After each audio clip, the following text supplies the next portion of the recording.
okay this Wednesday afternoon or evening? Fine. All's well, sir. Is that all right? Do people still use pencils, pens? If I pass this around? All right. Attendance. You can pass the pen and the paper around. Yes, sir. All right, thank you. There you go. So you guys ready for an interesting night of policy and procedures? Yes, sir. All right. So first order of business is no one has been able to get into the lab for various reasons. I've only been able to do the quiz. Pardon? Said I've only been able to do the quiz. Okay, which is fine. So what I'll do is I'll follow up with Cindy, because I'm thinking it's something in Shell. A few students said that Cindy said they were working on the back end, something with the back end, but Updating whatever runs the labs. so I have a hard time to believe it's only this class that can't access it. So I'll work with them to see what, it may be something in the shell that needs to be done, but I'll make sure I get that done. And what I'll do is, I won't move the lab to next week. I'll move it to, so you could turn in both labs by the 14th of September.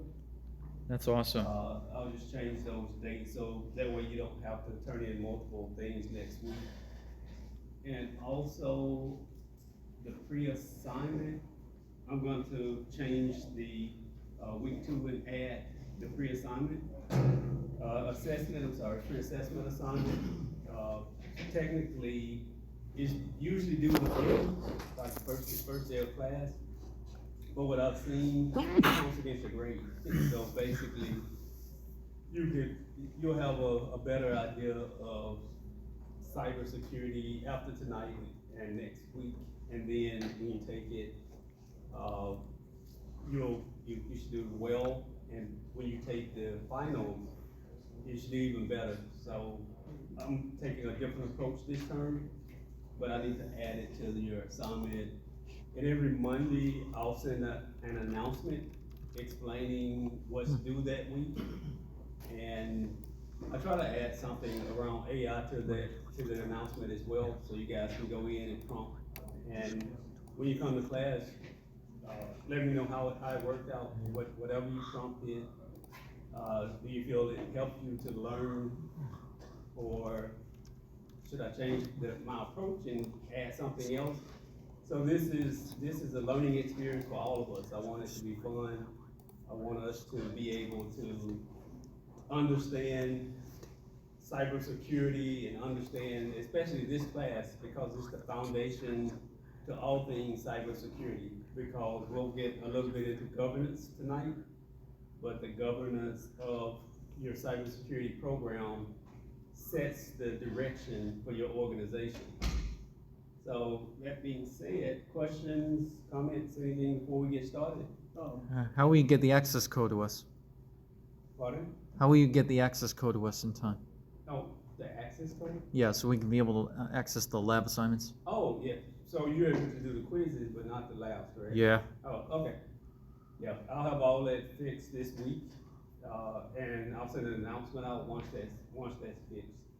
But as I said, I'm not going to hold anyone.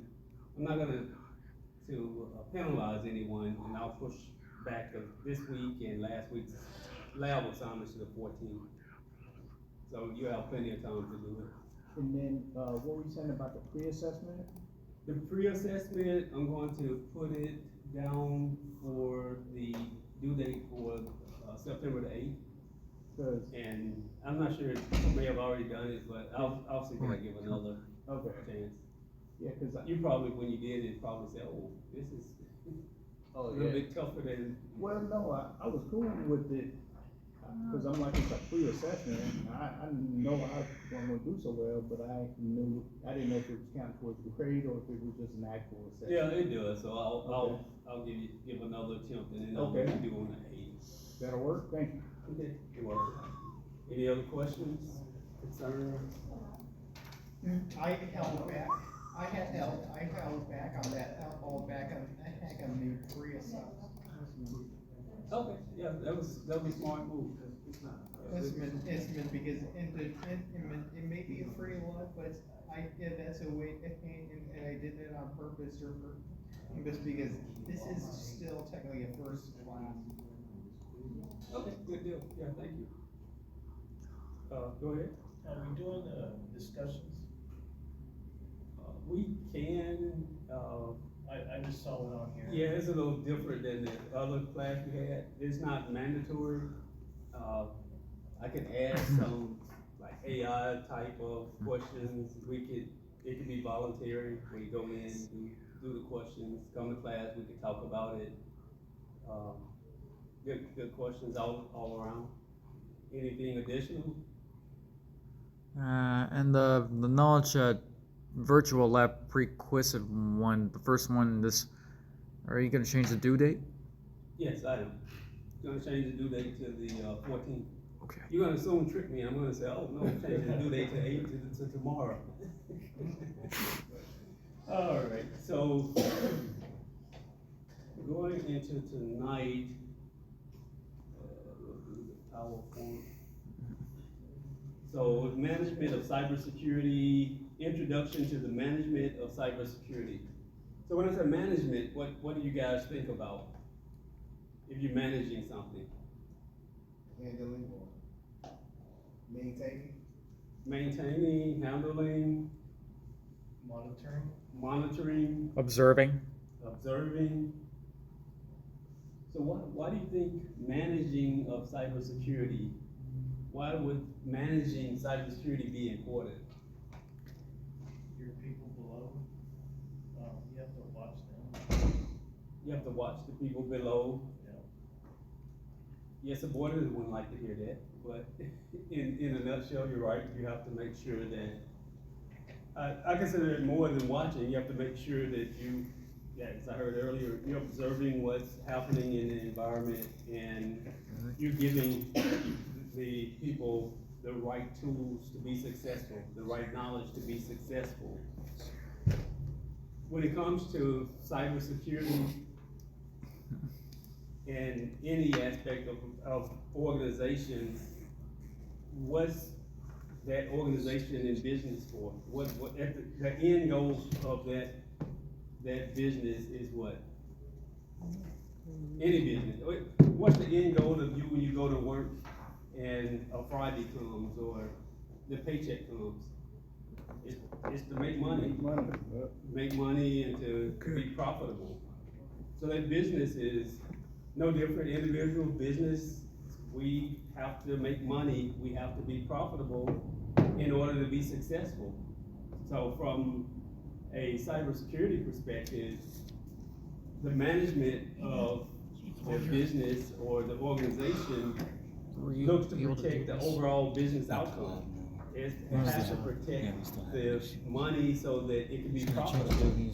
So when we look at management of it, that's where you're putting in, and we'll get to it later in this chapter, that's where you're putting in governance, that's where you're putting in different approaches so that you will have a successful outcome. That business will make money.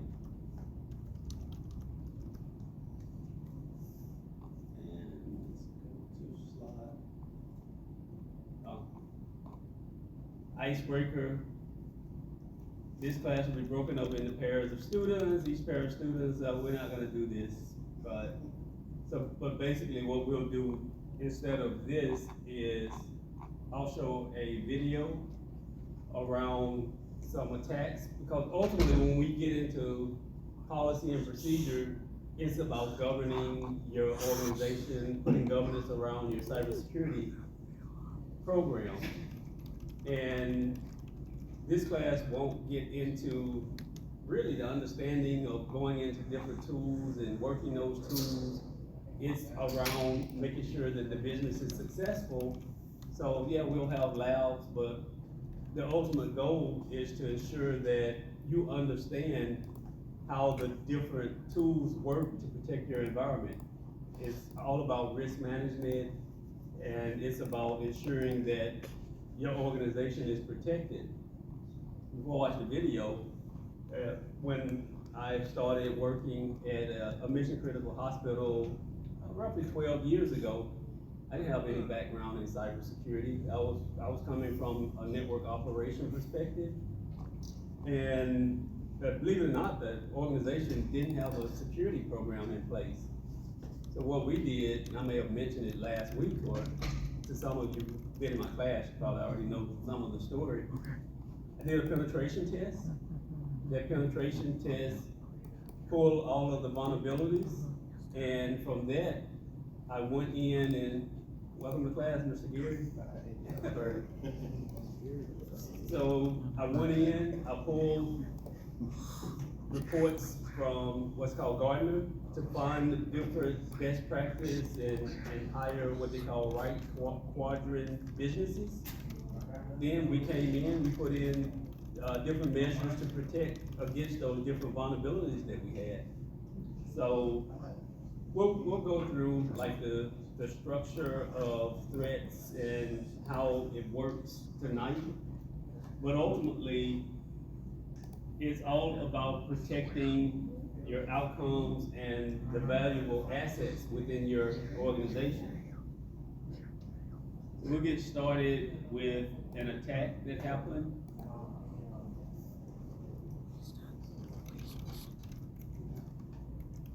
On a little-known healthcare company last month has caused major trouble and serious financial consequences for hospitals, doctors, and patients around the country. Stephanie Sy looks at the impact and the efforts to solve these problems. The American Hospital Association has described the hack as, quote, the most serious cyber attack in history on the healthcare system. It began about 2 weeks ago when hackers shut down a payment processing system run by a company called Change, owned by United Healthcare. Change essentially functions as a middleman between insurers, providers, hospitals, and pharmacies. Hospitals and other medical practices have not been able to process bills and get payments they need to operate. Doctors and patients have been unable to get insurance approvals for some procedures. And until a few days ago, pharmacies were also impacted. Here's what one doctor in Texas posted on TikTok. This morning, I spent probably several hours calling several pharmacies because my patients hadn't received their prescriptions that I prescribed last week. It's not usual that I have to call the pharmacies. Like, usually I only call the pharmacies if there are like shortages or controlled substances or something else is going on. She suspects the delays were because of the healthcare hack. This week, the Department of Health and Human Services announced steps to help, including providing some advanced payments for providers, but problems remain. Dan Diamond has been covering this for the Washington Post and joins me now. Dan, welcome to the NewsHour. You heard me describe some of the problems. Give us a sense of the scope and the magnitude of the disruptions and who has borne the brunt of the impact. Stephanie, Change Healthcare was the middleman for tens of millions of insurance claims every day. So that means virtually everyone in healthcare is being touched by this directly because they're waiting to get paid, or they work with performers and players that are waiting. Right now, there are real pains for physicians. Physicians don't necessarily have the cash flow for now 2 weeks of not getting paid. So we have talked here at the Washington Post, we've talked to doctors who have had to take out emergency loans that have gone on heroic measures to just keep their practices open. Hospitals also have been able to scramble and try to figure out how to keep their operations paid for. Pharmacists that you mentioned earlier, I talked to a therapist who hasn't been paid. It really is touching every corner of healthcare right now. Is critical patient care being impacted? Right now, no. There are efforts to make sure that patients are being protected. There are procedures that are still taking place. It's a back-end issue, but the back-end issues are so severe that inevitably, if this continues, there will be problems facing the front end. There will be doctors who can't keep their lights on. There will be staff who might have to be furloughed. So eventually there will be a crisis point, and that's what health officials are trying to stave off by talking about or starting to advance emergency loans to keep these providers open. So we're now already... We're not gonna watch all of it. So let's go back to our PowerPoint.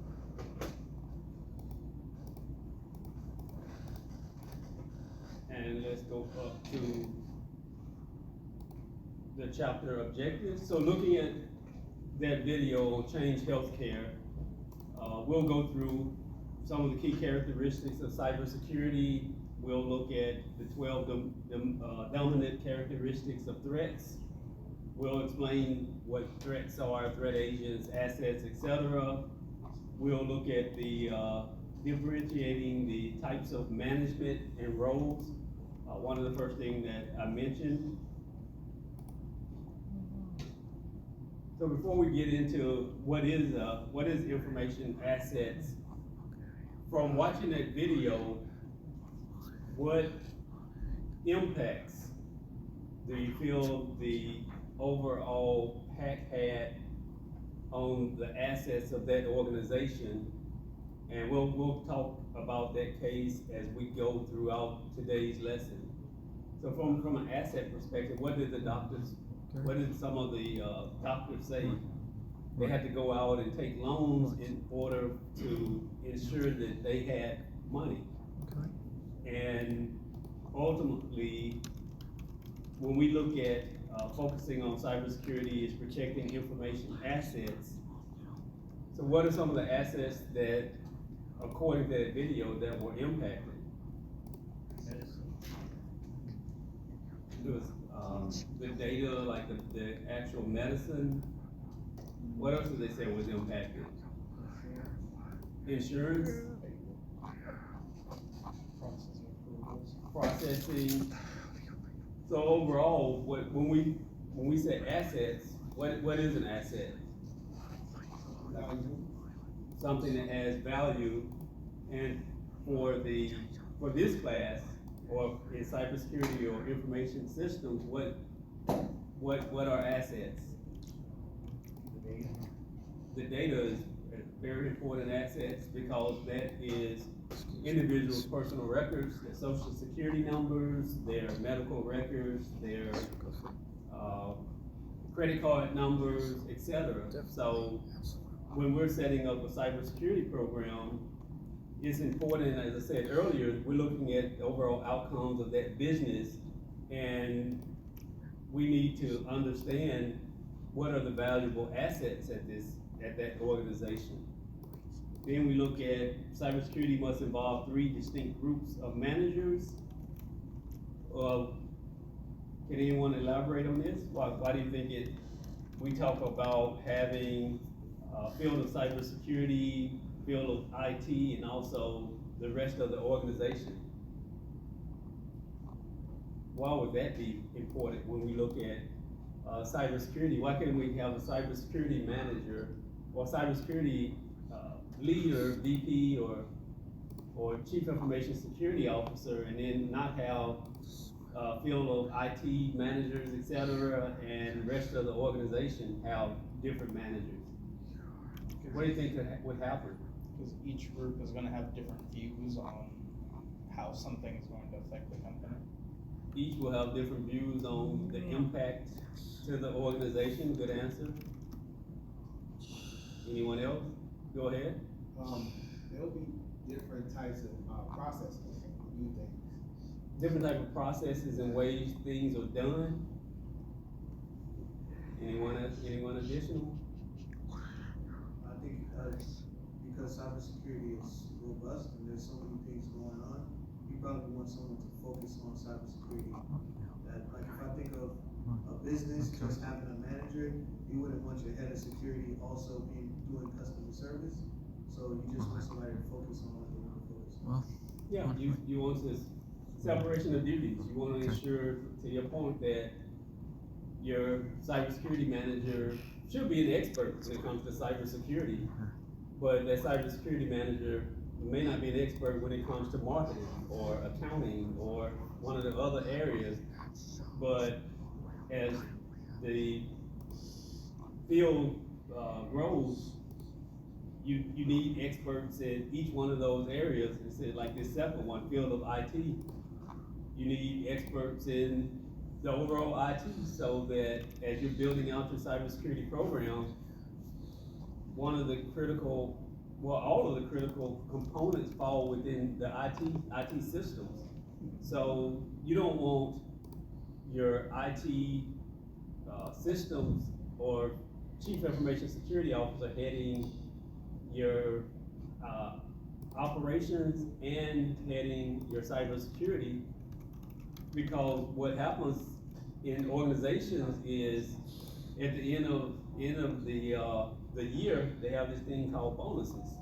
So if one leader is over the IT and over everything, and say, okay, in order to get and I probably shouldn't say this in class, but it's true. He said, in order to get a bigger bonus, I'm not gonna put these features in.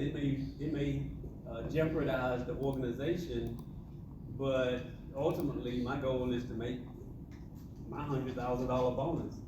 That's just human nature. If you have one person over everything, they're not gonna look at the whole picture. They're gonna look at either himself or herself, and the easiest components of the organization that they can achieve their goals.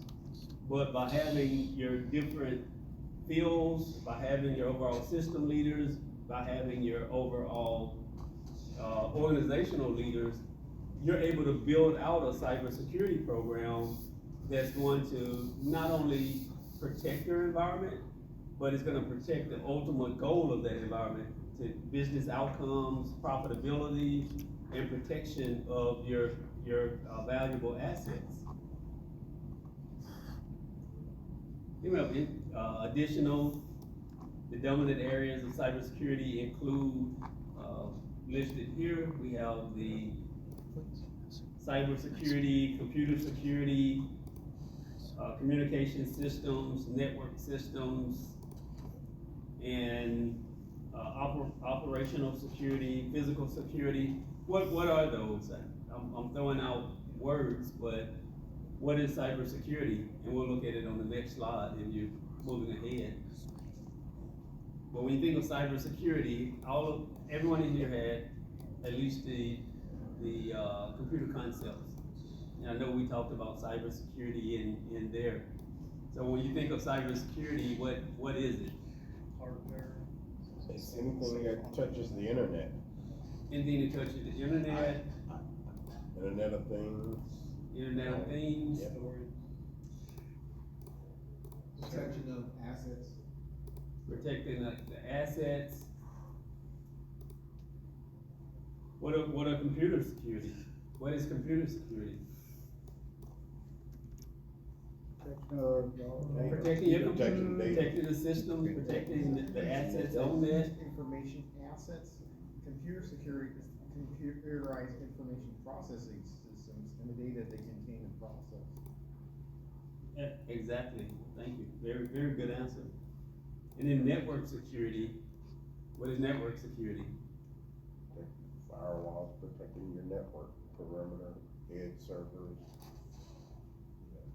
Security protecting the perimeters of your environment. And then operational security, just think of anything like operational telemetry, etc., within your environment. And then physical security is, as the name says, physical. It's the protection into your building, protection, biometrics, etc., protection, locks, anything physical that's going to protect someone or anything from gaining access into your environment. So all those are different types of security, but this is what everyone, let's go down to it.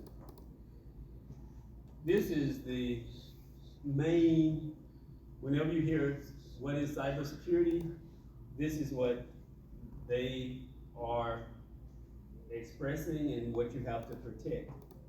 You're protecting the confidentiality, you're protecting the integrity, and you're protecting the availability of your assets. We'll be talking through and we'll go into detail, but when you say confidentiality, what would confidentiality be? Keeping your secrets secret. Keeping your secret secret, so that people know that, their identity is being protected. What about integrity? What is integrity? Making sure everything's accurate. Making sure that those who can change the data, authorized to change the data, are the ones that making the changes. Okay, making sure that the person that making sure the data hasn't been altered, basically, when you look at it. Integrity, if there's any changes, the integrity of that data has been compromised. And what about availability? Ensuring that authorized users have reliable and timely access to information and data assets when needed. Threats include hardware failures, power outages, and lack of service. Yep, definitely, that's, correct. So when we look at confidentiality, integrity, and availability, those are, we'll go to the next slide. You look at the picture here, like the triangle, and when you have the confidentiality, integrity, and availability, as you see data in the middle, like all of those are protecting the overall data of that organization. But also, we have privacy, authenticity, and we'll get into that in the next slide. We look at those as well as possession and utility, so that things are changing fast when it comes to the world of data, the world of information systems, and cybersecurity. So we'll get into the framework as well later, but we have a framework that we put in place to ensure that we protect the confidentiality, and as indicated here, confidentiality means limiting access to information. This is formal definition. To only those who need that information.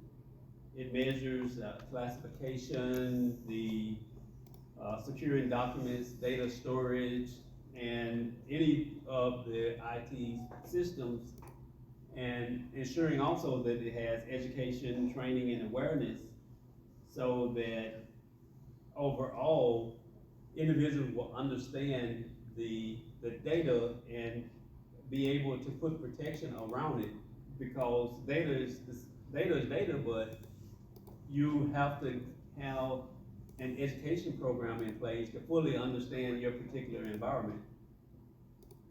Those who were in class last week, which video did we watch? Can you remember? Art of War guy.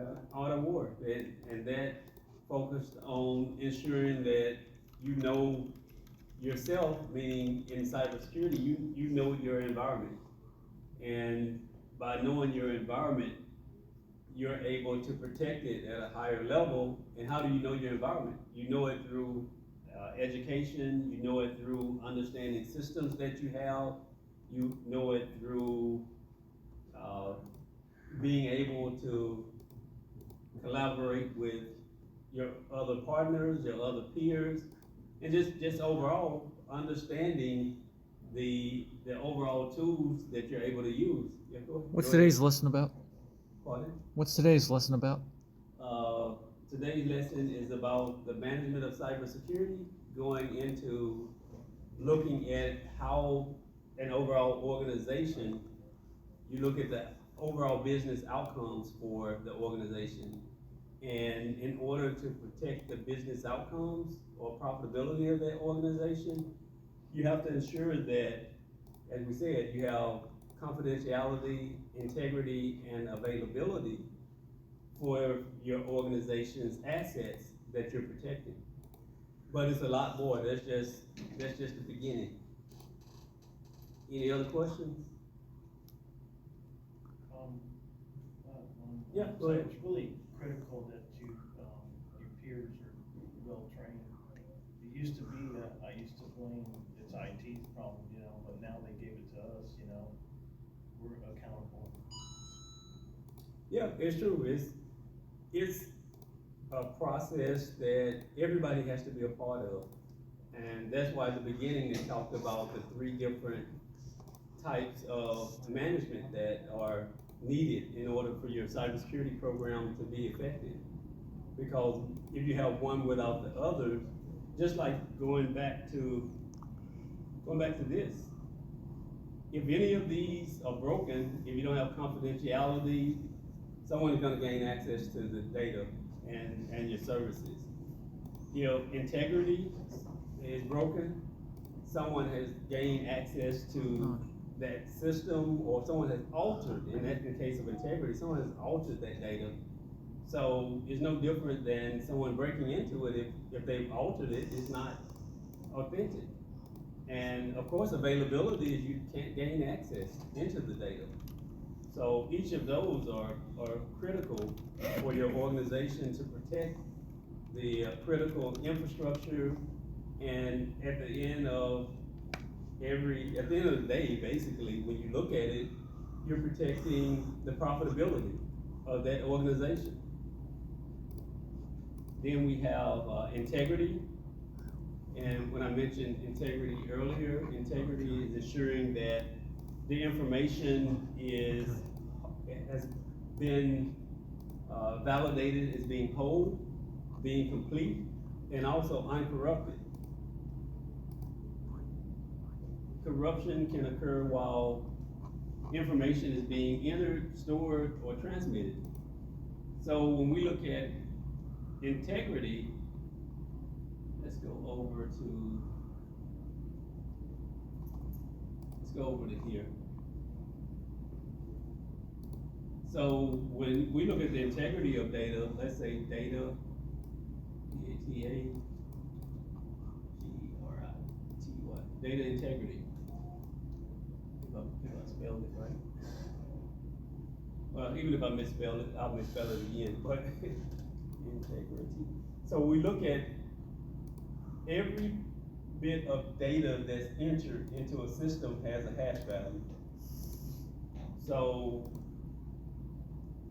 this is a little bit outside of the scope of tonight's lesson, but ultimately, this is how data looks. This is the SHA-256 hash value for data integrity. So if this is altered in any manner, like if you put the R in yeah, I could just do this. It's still data, still data integrity, but now look. Yeah, the hash changes. Yeah, the hash changes. So when organizations are looking at the integrity, they have tools in place so that they can go in and validate that data has changed. So can you guys think of an example of when you never want the data to change, but when the integrity has changed, and an example of where it could benefit someone, or between non-repudiation and integrity, which go hand in hand, but when you change data, I'll give you the answer. I'm getting to the stock market. So when you put in a bid at 4:29 p.m. and that stock goes up $100, you don't want anyone to be able to go in and to alter that data and say, oh, I got this when it was $100. So I always use that as an example of, it's more non-repudiation, but also that's when you're looking at the overall integrity, and hash values show you when you have any type of changes in any data. It could be a period, it could be removing a period, etc. But for the sake of this class, as it says here, the last bullet, corruption can occur while information is being entered, stored, or transmitted, and you want to ensure that you're preventing any type of corruption. Then the other part of the CIA triad is availability. When we look at availability, we focus on, do you have access to that data? what is a good area of, when we look at the overall availability, that you guys, you can't read my mind, so I'll give you the answer. So when you look at availability, you look at the actual ways that you could block data or you could oversaturate an environment.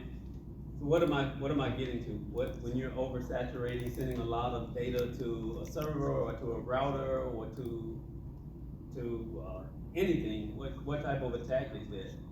Denial of service. DDoS, or denial of service. So that's, whenever you, if you haven't taken Security Plus, when you take Security Plus, when you see, DDoS, automatically availability. When you see hash, what is hash? Integrity. And if you see, needing multi-factor authentication to protect this, what is that usually? Confidentiality.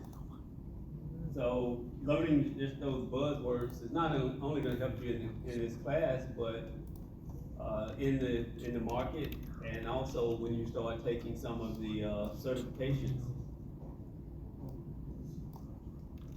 Questions about anything we've covered thus far?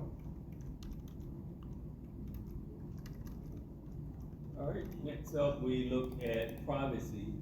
Privacy is a major ordeal because don't confuse privacy and confidentiality, because when you think of privacy as indicated here, privacy is the right of individuals or groups to protect themselves, their information from unauthorized access, providing confidentiality.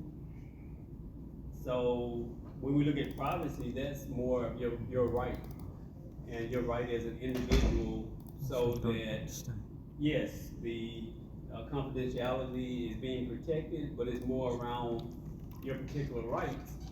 So looking back at that Change Health example, the breach affected a large population of individuals, making the purpose like very, very limitations there. And it was an attack on individual privacy because they gained access to the social security numbers, etc. But those individuals were put in a position that by the group that unauthorized access to that information did hamper the confidentiality. And also going down to today, it's possible to collect a combination of non-private personal information from several different sources. This is known as information aggregation. So for me saying that, who knows what information aggregation is?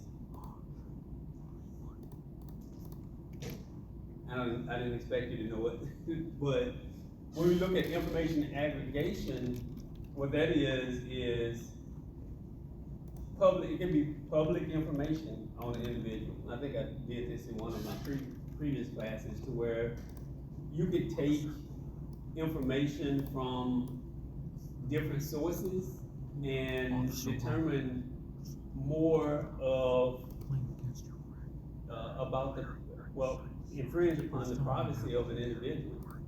If you take, for example, you know someone's age, you know where they live, you know they work in a healthcare. So you find out the company they work at, you find out the area, personal information about them.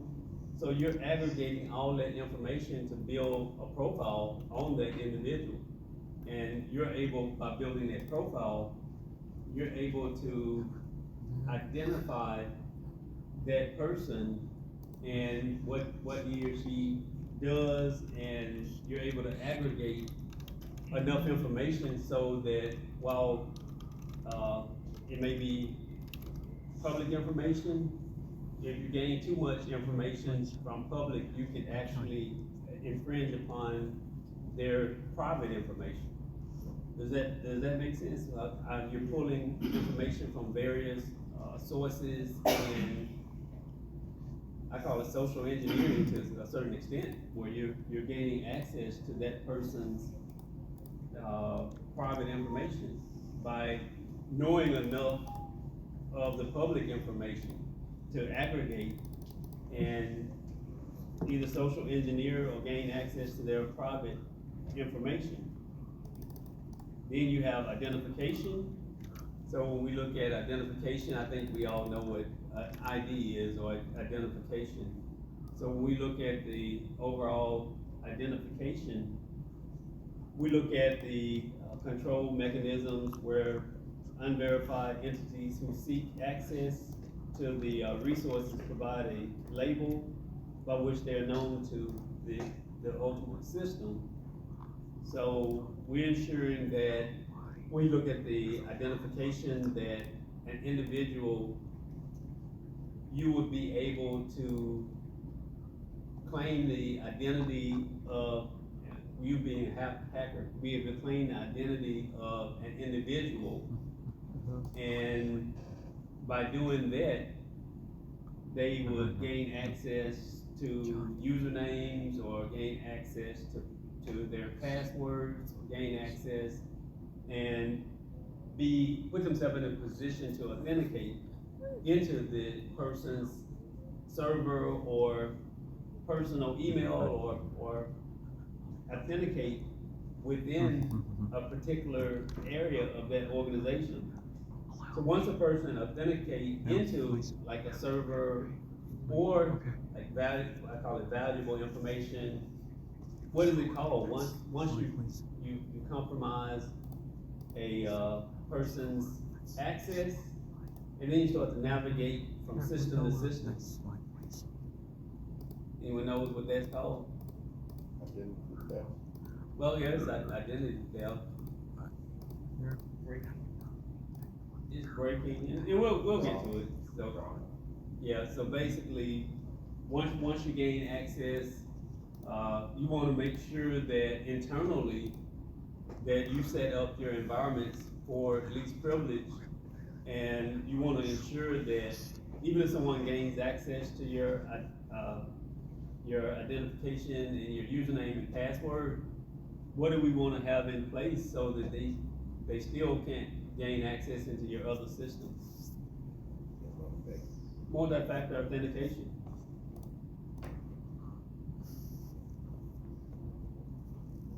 So next we go into authentication.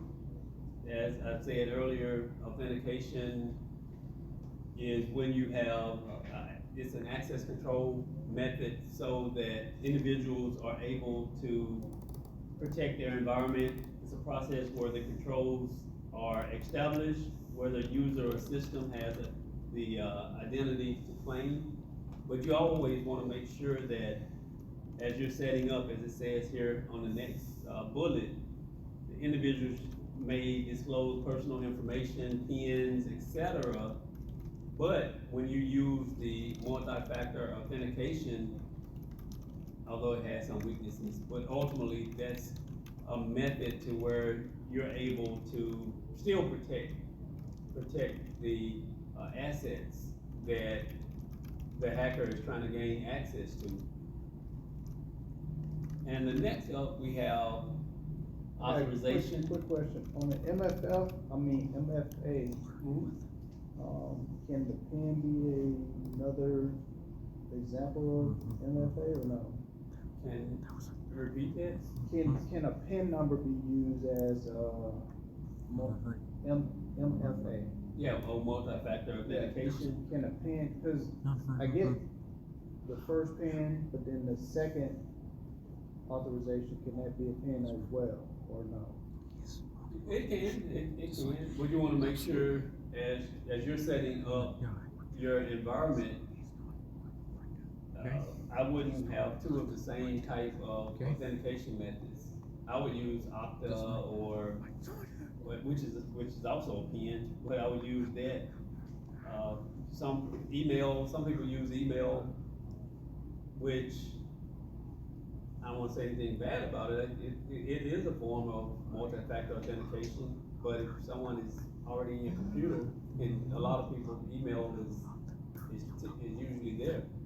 Oh, the answer is yes, you can use the PIN twice, but you wanna ensure that as you're setting up your environment, you wanna have least privilege in your environment, but you wanna also set up different methods. So if you use email, don't have two emails, like email and maybe a call to your phone, use Okta or any of the other methods, use where you have to do biometrics, thumbprint, or etc.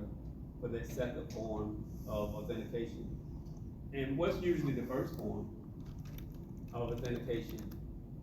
Password, right? Yeah, username, password. Then that second form is like the Okta or whatever your organization deems for you to use. So authorization, such as access, modification, deletion. So it says in the second bullet, after the identity of a user is authenticated, authorization defines what the user, whether a person or computer, has been specifically and explicitly permitted by the proper authorities to do. So it's just gaining access to your system, or gaining access into the building, or gaining access to wherever that may be. And whenever you see the term, let's say accountability, accountability is the access control mechanism that ensures all actions on the system, authorization or unauthorized, can be attributed to an authenticated identity. So whenever you hear accounting, or in this case accountability, that's looking at logs, looking at data of who has been in that system, what data has passed through the system, and you're able to pull that. So that, why would that be important? To be able to go in and see what time someone logged in, what data has gone in, how long a person has been in the system? Why do you think that's important? Security sites, maybe fraud. Yeah, so you don't know, so you know who's been in messing with what. So you know if someone's messing with something and they're not allowed to be in there, you can pinpoint where they're at. Yeah, you can pinpoint where they are. You can understand that if someone is hanging out, you can set up alerts so that if someone is hanging out in the system at certain times, you can set alerts that, well, even more than alerts, a lot of times organizations have issues, outages, and things happen. So you can go into the logs and start searching and say, okay, we had this outage at 6 o'clock. And you go in and you say, okay, these 3 people were in, and then you see what they were doing, and someone may have been human error. They may have made a mistake and took down the system, so you could identify it with that method. So another test taking tip, whenever you hear logs or monitoring logs and ingesting logs, and your answer choice is gonna be accounting or accountability when you're taking exams. So that's logging, that's being able to track who did what in your system and the actual data that's passing through that system.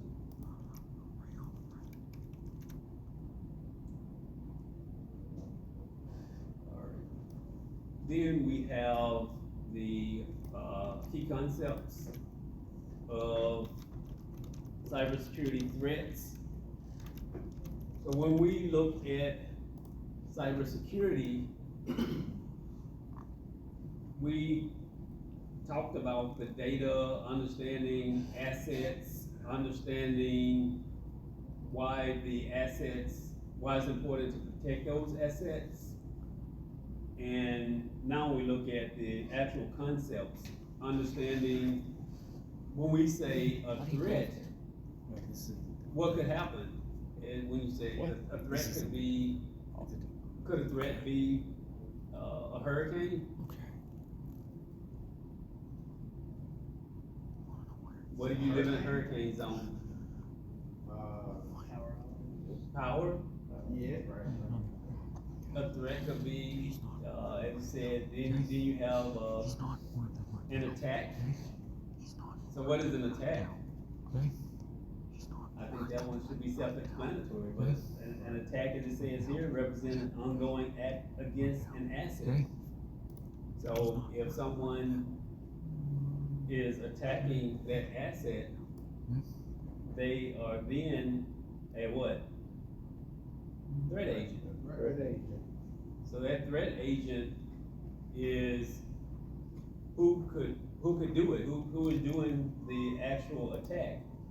And then we have to exploit, how is the weakness being abused? So how is someone exploiting a vulnerability?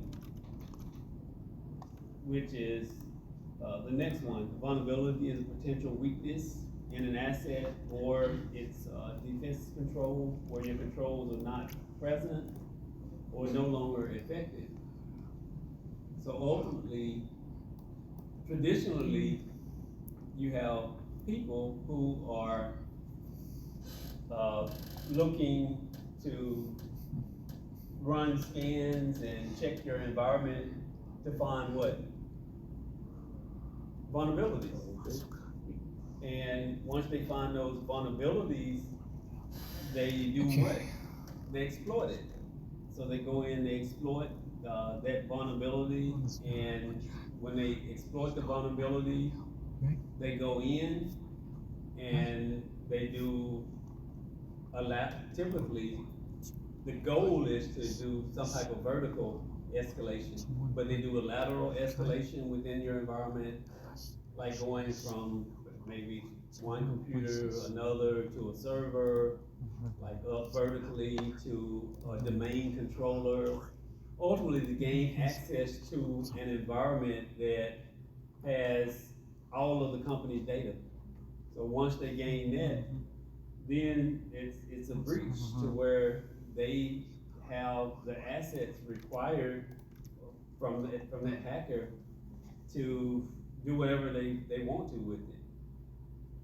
So has anyone heard of, if you follow news, anyone heard of the OpenAI Hugging Face incident? So, and that's why I said earlier, so traditionally, we may say that the attacker represent like a human or a person, but what's the big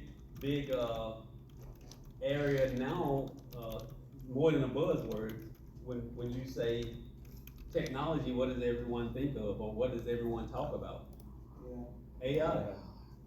So, and you guys can look this up, but when you, so in July of this year, ChatGPT or OpenAI, what they do before they came out with the newest version, they have, when I say sandbox, everyone knows what a sandbox environment is, right? Mm-hmm. So they run tests on their actual new agents, new generative AI. So, and you know about what happened? No, I thought you. So basically, back in July of this year, the OpenAI put a test in place and made sure that their agents were within the sandbox without being able to go out and find answers. So that agentic AI, they asked for it to solve a problem. So what do you think the AI did? How do you think it solved the problem? Got outside the sandbox. So how did it get outside of the sandbox? From just what we just went through, how do you think it could have gotten outside of the sandbox? What is it? Exploited the vulnerability. Exploited the vulnerability. It's AI. So what it did is it did a scan. It found a registry proxy server. And that proxy server had a vulnerability, 0-day vulnerability on it. So it actually exploited that server and then used that proxy server to gain access into the internet and out into the internet. And then once it gained access to the internet, Hugging Face, who knows what Hugging Face is? Yeah, look it up. That's one of the bigger organizations that it's kind of as a GitHub type of where you have a lot of different not providers, but a lot of different developers putting information out, building. So they use Hugging Face. So of course, OpenAI gained access into Hugging Face environment and went in, navigated through, did I forget how many thousands of different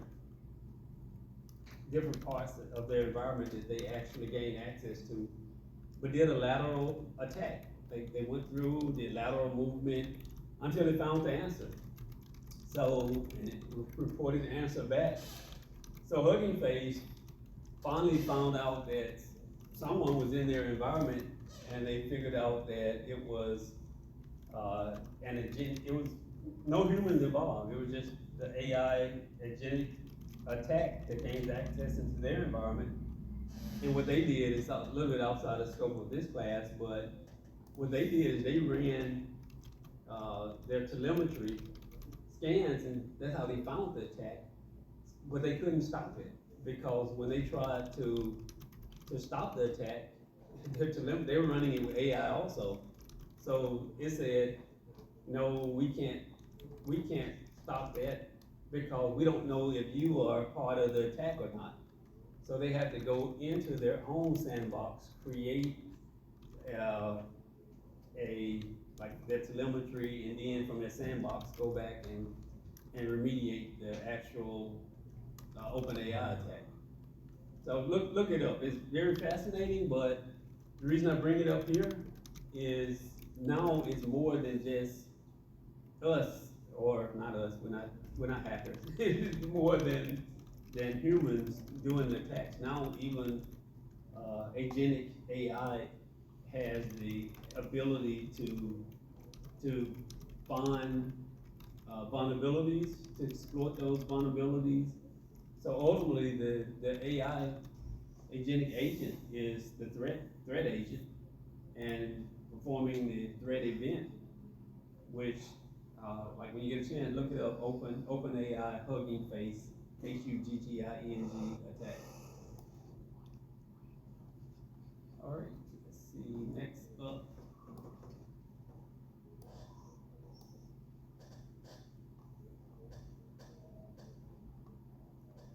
So at this point it's 6:58.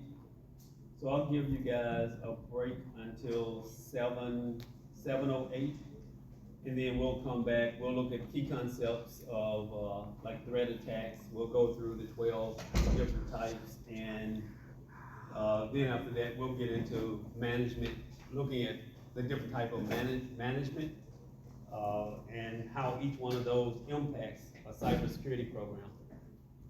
So I'll see you guys back at 7:08. Well, let's say 7:10.